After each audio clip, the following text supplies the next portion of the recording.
이렇게 적용될 때가 있습니다. 근데 사실 오늘 이 본문 말씀을 자세히 들여다보면요, 간음죄라는 게 레위기 20장 10절 말씀에 있어요. 왜 뭐라고 써 있냐면, 남자가 이웃 사람의 아내와 함께 잠을 자서 간음죄를 지으면 그 여인만 죽여라, 이렇게 기록이 안 되어 있어요. 두 사람 모두 죽여라, 돌로 쳐라, 이렇게 기록되어 있어요. 분명 간음이라고 하는 죄는 한 사람이 지으는 죄가 아니라 남자와 여자가 두 사람이 저지르는 범죄인데, 오늘 본문 말씀에는 뭐라고 기록되어 있죠? 현장에서 잡혀온 한 여인, 이렇게 기록되어 있습니다. 지금 예수님 앞에는 남자는 온데간데 없고 여자만 잡혀왔다는 사실이에요. 무슨 말입니까? 차별이죠, 차별. 아마도 저는 이런 생각입니다. 아마도 간음을 범한 남자는 바리새인이나 서기관들로부터 잡혀오지 않을 만큼의 뭔가 힘이 있는 사람이 아닐까? 뭔가 특권을 누리는 사람이 아닐까? 특혜를 받는 거죠. 현장에서 잡았다죠. 현장에 누가 있었겠어요?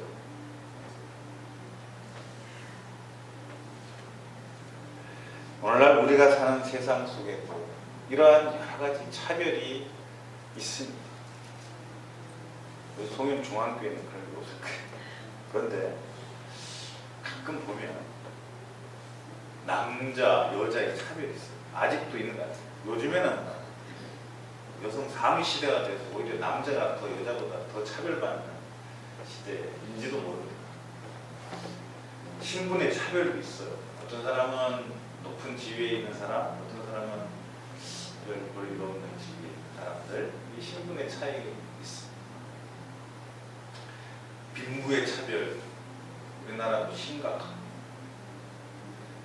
저희 교회에서도 가끔씩 발견되는 겁니다만 민족의 차별도 있어요. 조금 인구가 많고 좀 괜찮은 나라에서 온 친구들은 조금 얼굴 색깔 조금 더 진한 사람들 보면 은근히 이렇게 무시하는 그런 것도 가끔 보게 됩니다. 이러한 차별을 안고 가늠한 여인만을 정죄하는 것, 이것은 율법의 정신에 위반되는 것. 예수님은 율법을 어기실 만한 분이 아니에요. 누가 더 철저히 하나님의 법을 완성하시고 이 땅에 오신 거예요. 그런데 지금 이 현장, 이 여인이 잡혀온 이 현장에서 예수님께서는 간음한, 음행을 한 죄보다도 차별을 하는 죄가 더 크다고 하는 것을 사람들에게 지금 보여주고 계십니다. 우리가 보는 복음서의 여러 군데를 보면 유태인들, 그야말로 나름대로 지위가 높은, 또 아주 요즘 시대로 얘기하면 신앙이 아주 좋다고 하는 사람들보다는 오히려 더러운 피가 섞여 있다는 사마리아인들을 등장시키셔서 오히려 유태인들의 잘못을 지적하는 말씀이 여러 군데서 발견됩니다. 잘 아시는 선한 사마리아인의 비유를 아실 겁니다. 나병 환자가 10명이나 예수님 앞에 와서 고침을 받고 제사장한테 갔다가 보니까 다 나아서 있는데, 예수님한테 돌아와서 고맙다고 살해하는 한 사람이 누구였어요? 사마리아에 있어요. 성경은 도리어 차별받는 이방, 차별받는 사람들을 통해서 하나님께서 더 큰 영광을 받으셨다고 하는 것을 우리에게 보여주고 있습니다. 저희 교회에서 있었던 일을 한 가지 말씀드리겠습니다. 한 3년 전 이야기입니다. 여러분 잘 아시는 이란이라는 나라에서 한국에 일하러 온 친구들이 한 7, 8명이 저희 교회에 나왔었어요. 저 현풍에 있는 회사에서 일을 했는데 그 현풍의 그 공장에서 일하는 분 중에 한 분이 교인이었어요. 그분이 제가 외국인 사역을 하고 있다는 걸 아시고 저한테 전화가 왔습니다. 목사님, 이 이란 친구들은요 이슬람교, 무슬림인데요 너무 외로워하는 것 같아요. 다른 데는 잘 안 가려고 하는데 목사님 교회 가면 다 내가 소개해줘도 되겠습니까? 아 물론이죠. 저희는 대환영입니다. 해서 이 친구들이 저희 교회를 소위 놀러 왔습니다. 제가 극진히 소위 VIP 대접을 해줬어요. 물론 예배는 드리지 않았습니다. 오후에 예배 마치고 점심 먹을 때쯤 되면은 교회를 찾아옵니다. 그런데 어느 날 그 이란 친구 중에 한 친구가 주방에 들어갔다가 저희 집사람을 보더니 갑자기 엄마라고 부르는 거예요. 왜 그러냐 그랬더니 이란 고향에 있는 자기 엄마하고 저희 집사람하고 나이가 똑같다는 거예요.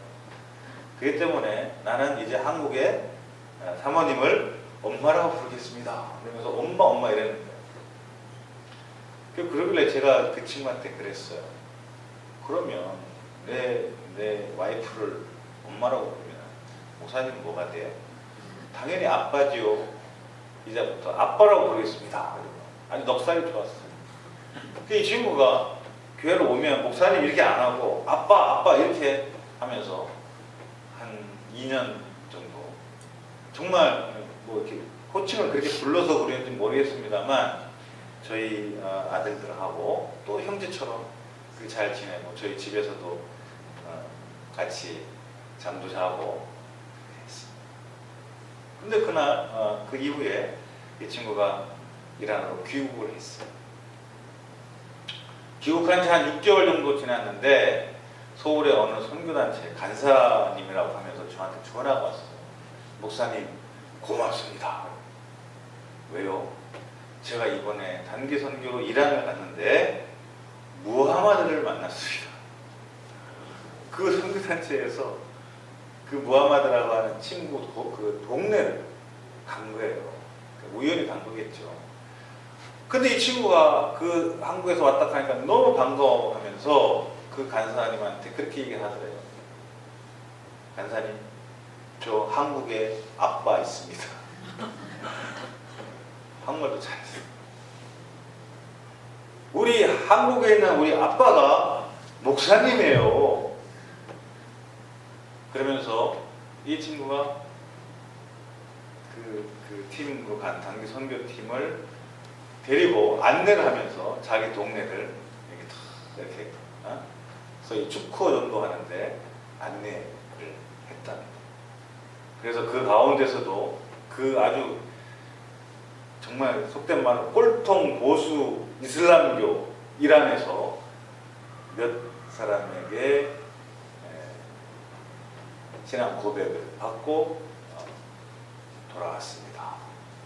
하면서 저한테 감사하다고 CD를 하나 보내주겠다고 무하마드하고 같이 찍은 사진이 있다고 그래서 한 며칠 후에 그걸 받아갔습니다. 제가 말해요. 저 친구는 무슬림이야. 저 친구는 불교, 스리랑카의 불교 에서 자란 사람이야. 라는 생각을 갖고 그 사람을 만약에 대접하지 않았더라면 과연 이런 결과가 일어났겠는가? 한 생명, 하나님께서 이 땅에 정말 한 생명으로 창조해 주시고 그 한 생명을 통해서 이루고자 원하시는 하나님의 놀라운 뜻이 있습니다. 그러나 그들은 뭔가 몰라요. 예수가 누군지, 하나님의 그 사랑이, 십자가의 사랑이 얼마나 큰 건지 단지 모르고 못 깨닫고 못 믿을 뿐입니다. 저는 지금도 그 친구가 한 달에 한 번? 전화가, 아빠 왜 나한테 전화 안 해요? 아빠 왜 온다고 해놓고 왜 약속 안 지켜요? 나 돈 없어. 나 일한가이다. 돈 많은데 돈이 없어서 못 가. 괜찮아. 원웨이 티켓만 갖고 있어. 내가 모든 거 다 해주고 그런 사랑을 저한테 보여줍니다. 저는 이것이 하나의 인간의 한 사랑이 아니라 하나님께서 우리에게 주신 정말 차별 없이 하나님께서 창조해 주신 그 생명들을 사랑하라 하신 그 사랑으로 그들을 사랑하고 영접하고 그들을 보살피고 했을 때 하나님께서는 또 다른 계획이 있으셔서 그러한 일들을 행하신다는 것들을 제가 이 사역을 하면서 고백을 합니다.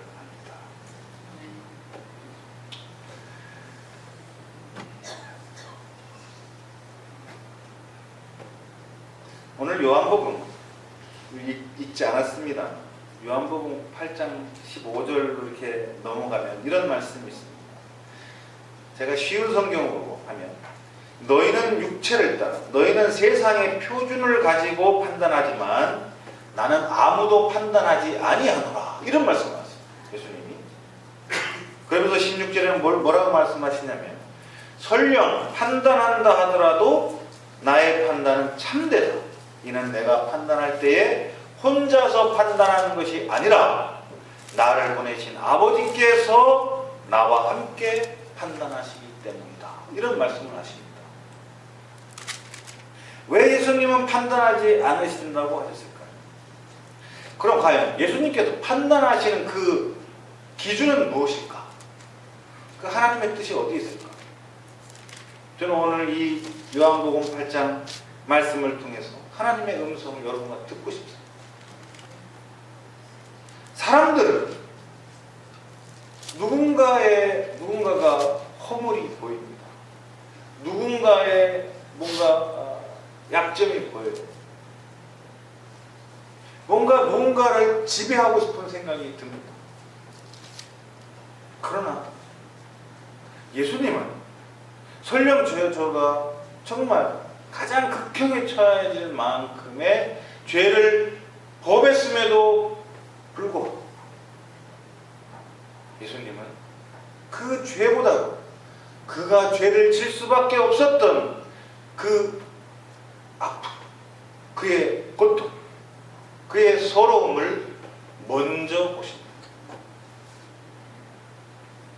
예수님께서 너희들 중에 죄 없는 자가 먼저 돌로 쳐라.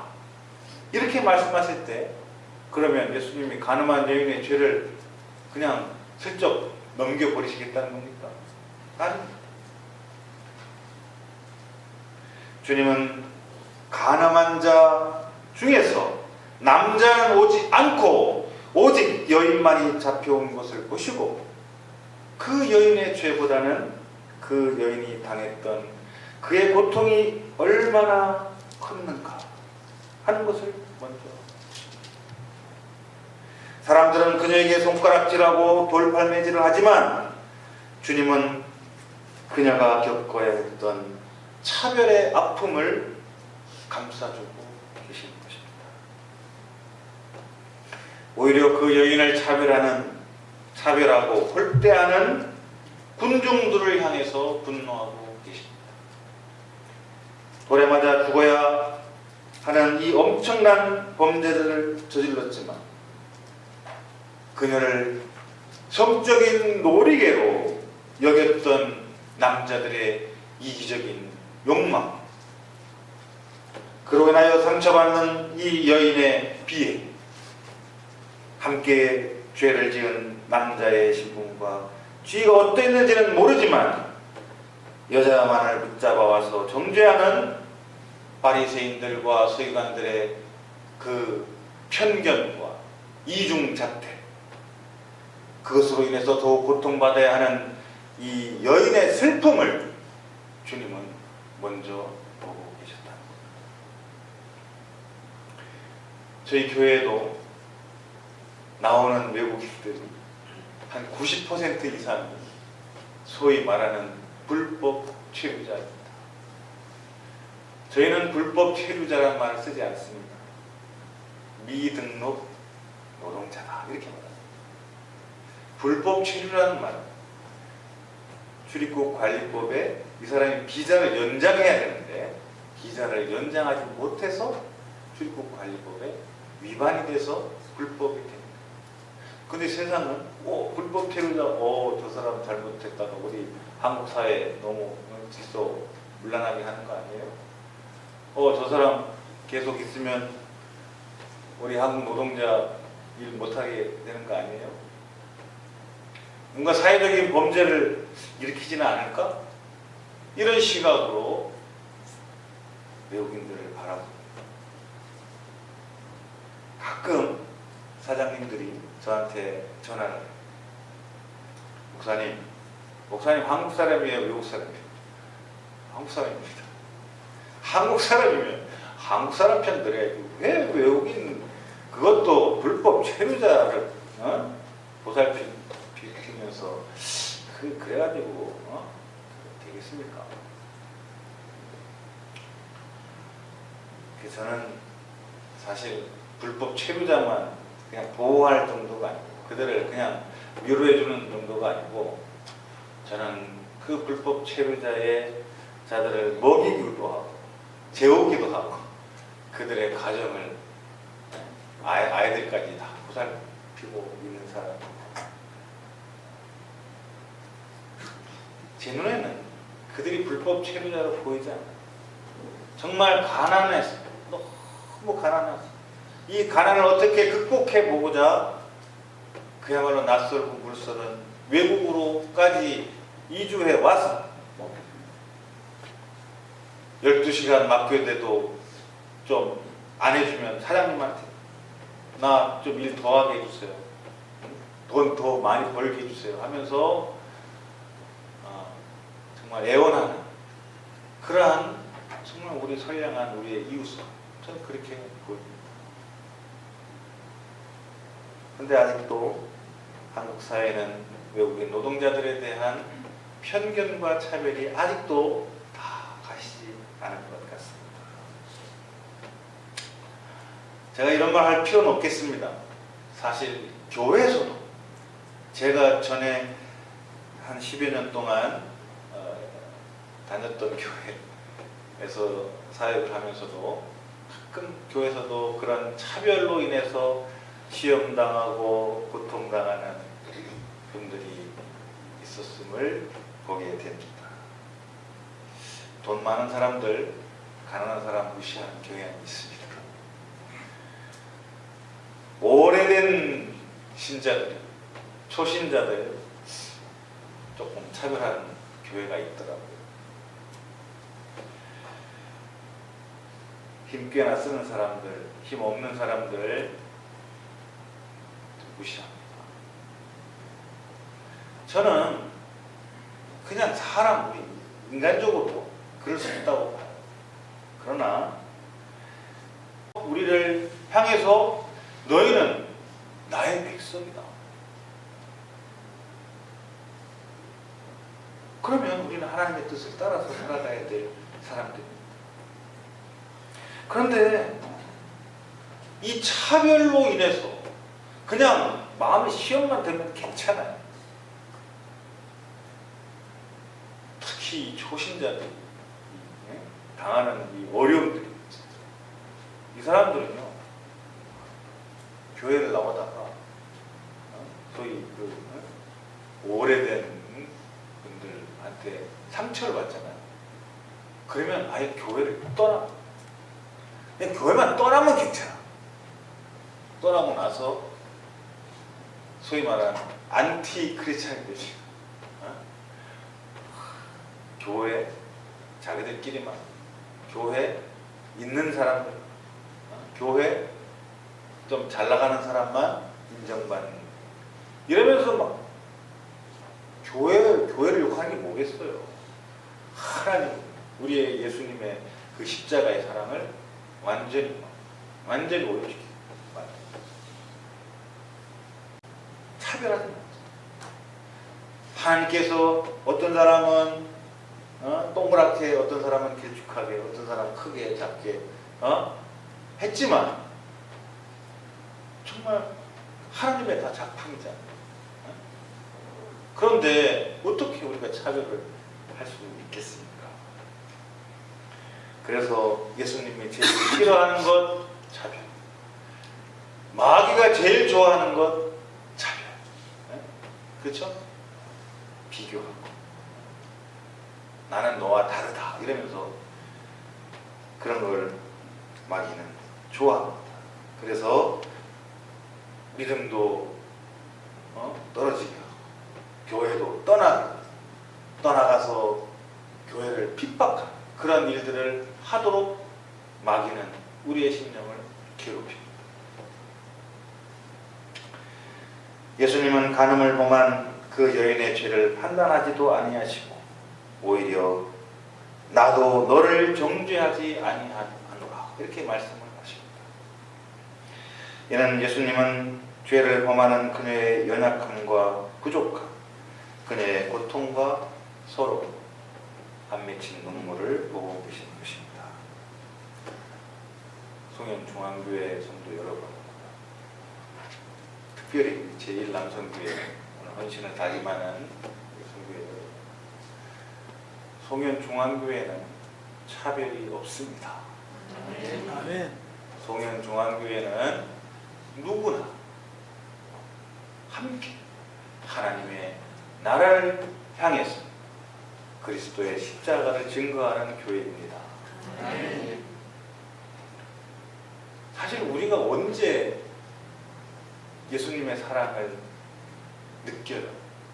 잘 나갈 때 느낍니까? 사실 너무 고통스럽고 어려울 때, 정말 세상이 나를 너무너무 몰라줄 때, 내가 지은 죄가 너무 커서 정말 얼굴을 들 수 없고 이사야 고백처럼 우리의 죄가 주홍 같을지 지형같이 붉을지라도 예수의 십자가를 바라보는, 그 십자가를 통해서 내 죄를 용서받았다라고 하는 그 순간 우리는 구원의 감격을 맛보고 또 고백하고, 그래서 우리 찬송하는 거 아닙니까? 그리고 나서 우리가 어떻게, 그거는 옛날 일입니까? 우리 송현중앙교회 전도 많이 하시죠? 많이 해야 합니다. 근데 저희 교회는 전도할 필요가 없어요. 왜냐하면 다 찾아오고, 저희 교회 오는 사람들은요 다 자기가 뭔가 문제가 있어요. 월급을 못 받았어요, 건강에 문제가 있어요, 가정에 문제가 있어요, 어디 집에 가는 문제가 있어요. 다 문제가 있어요. 문제가 있는 외국인 친구들이 옵니다. 그리고 계속 오후만 되면, 예배만 마치면 바글바글 상담을 요청해 옵니다. 전도할 필요가 없지요. 제가 전도를 하지 말라는 얘기 아니에요. 근데 중요한 건 뭐냐면, 그 교회에 가니까 내 문제가 해결받을 수 있겠다라고 하는 소망을 그들이 갖고 있다는 거예요. 역할을 할 수 있는 그 토대를 만들면 오게 돼 있습니다. 여러분들 음식 좀 맛있는데 한 1시간 더 찾아가자. 예? 송영중앙교회 찾아옵니다. 송영중앙교회 오늘 헌신을 다짐하시는 제1남순교회가 정말 탄압 그 속에서 하나님의 사랑을 정말 하나씩 꽃피어 나간다면 귀한 열매로 맺어질 것입니다. 그런 귀한 우리 남성교 위원 그리고 우리 송영중앙교회 같으기를 주의 이름으로 축원합니다. 기도하겠습니다. 하나님 감사합니다. 가늠한 여인조차도 용서하시기를 원하시는 주님의 사랑을 우리는 믿습니다. 우리 주님은 자신의 삶을 통해서 하나님의 사랑을 우리에게 보여주셨고 그것도 모자라 자기의 목숨을 십자가로 그 피로 새겨서 주님의 크신 사랑을 우리에게 증거하셨습니다. 우리는 그 사랑을 받아 구원받은 백성이요 이제 하나님의 나라를 위해서 사용받는 귀한 하나님의 일꾼들입니다. 이제 우리가 생명이 있을 동안 땅바닥에 새기신 그 하나님의 사랑, 십자가의 피로 이 세상 가운데 하나님의 사랑을 새기신 그 예수님의 사랑을 우리의 생명을 다하여 증거하는 우리 송영중앙교회 제1남순교회 회원들 그리고 모든 성도들이 될 수 있도록 주님 크신 믿음과 은혜로 채워 주옵소서. 감사드리옵고 예수님의 이름으로 기도하옵나이다.